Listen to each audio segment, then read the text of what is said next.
चलिए अब बात करते हैं पूजा की तैयारी की। सनातन में जो हमारे यहाँ पूजा पाठ है, क्या इसकी भी तैयारी का कोई विधान है? तो आइए हम बताते हैं कि उसकी भी पूजा की तैयारी की अपनी एक विधि है।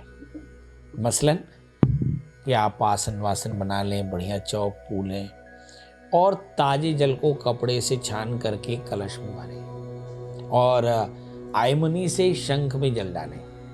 बहुत सारे लोग लोटे में शंख को डालकर शंख भरते हैं, ऐसा बिल्कुल ना करें। आयमनी मतलब लोटे से शंख में जल डालें और उसको स्टैंड पर रख दें।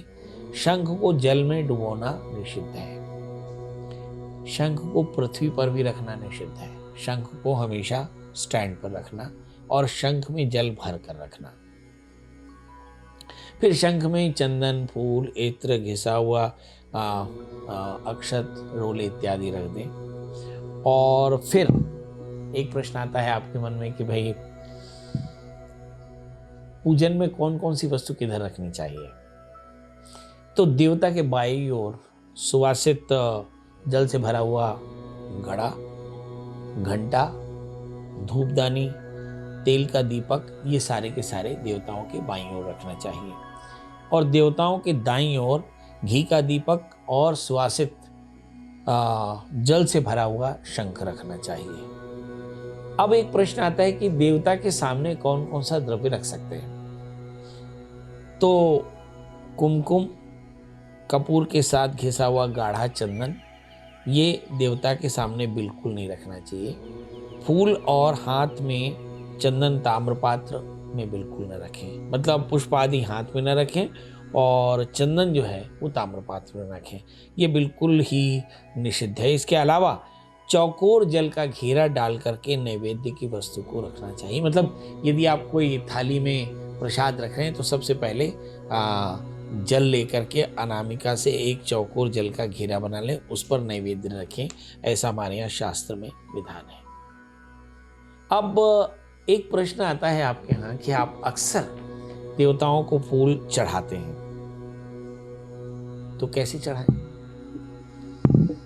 कुछ लोग ज्यादा भक्ति में फूल को अच्छे से लपक कर धो लेते हैं, तो क्या फूल को धोना चाहिए या केवल जल का प्रोक्षण करना चाहिए?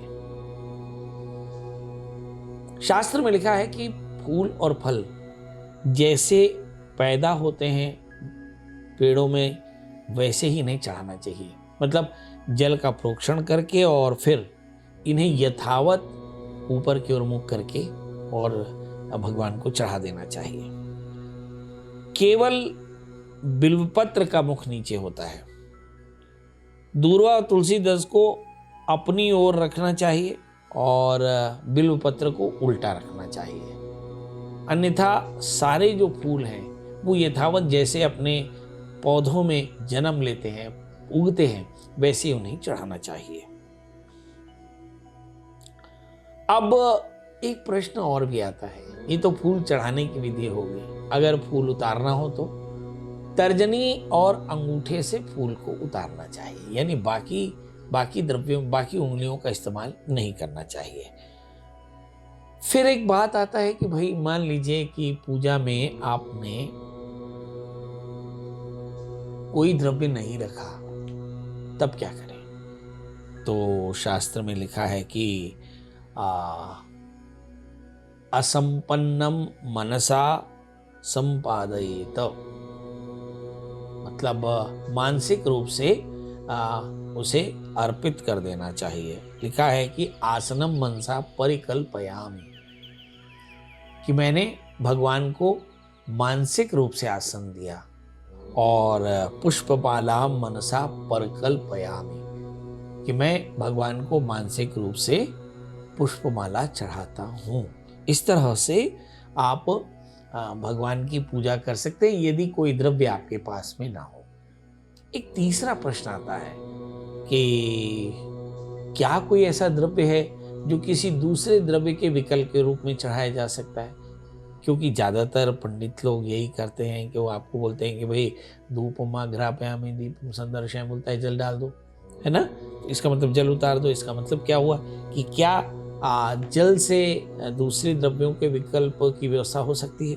तो शास्त्र में लिखा है कि जो सामग्री ना हो उसके लिए अक्षत और फूल चढ़ा देवे और जल चढ़ा देवे। और मंत्र है तद्रव्यम तु संकल्प पुष्पई वापि समर्चयेत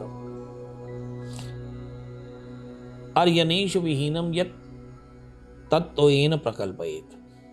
और अक्षत फूल और जल आप विकल्प के रूप में चढ़ा सकते हैं। अब एक प्रश्न आता है कि हमारे यहाँ 16 सामग्री होती है, षोडशोपचार होता है। यदि हमारे पास षोडशोपचार नहीं हो, केवल नैवेद्य हो, तो क्या नैवेद्य चंदन फूल चढ़ाने से भी पूजा पूरी मान ली जाती है? हाँ, केवलम नैवेद्य समर्पण नैव पूजा सिद्धिरेति। मतलब केवल नैवेद्य समर्पण कर दे तो भी पूजा सिद्ध हो जाती है। गंध पुष्प समर्पण मात्रेण पूजा सिद्धि अपि पूर्वे, ऐसा शास्त्र में लिखा, या आचार्य इंदु ने लिखा है। तो इस तरह से हम देखते हैं कि ये कुछ छोटे छोटे विधान हैं, छोटे छोटे प्रश्न हैं जिनका जवाब हमने दिया। आपके मन में भी इसी तरह का कोई छोटा प्रश्न हो तो हमें कमेंट बॉक्स में डालें, और आप ये बताना बिल्कुल ना भूलें कि हमारा ये जो एपिसोड है आपको कैसा लगा। इस एपिसोड में हमने बहुत सारे ज्योतिषियों, विद्वानों, आचार्यों और हमारे जन सामान्य के प्रश्नों या दुविधाओं का निदान किया। यदि इसी तरह की कोई अन्य भी दुविधा आपके पास में हो, उसका संबंध वास्तु से हो सकता है, ज्योतिष से हो सकता है, कर्मकांड से हो सकता है, या दर्शन से हो सकता है, तो आप नीचे कमेंट बॉक्स में डालें और हमारे इस कार्यक्रम या एपिसोड को, हमारे चैनल को लाइक करें, शेयर करें, सब्सक्राइब करें और बेल आइकन दबाना बिल्कुल ना भूलें।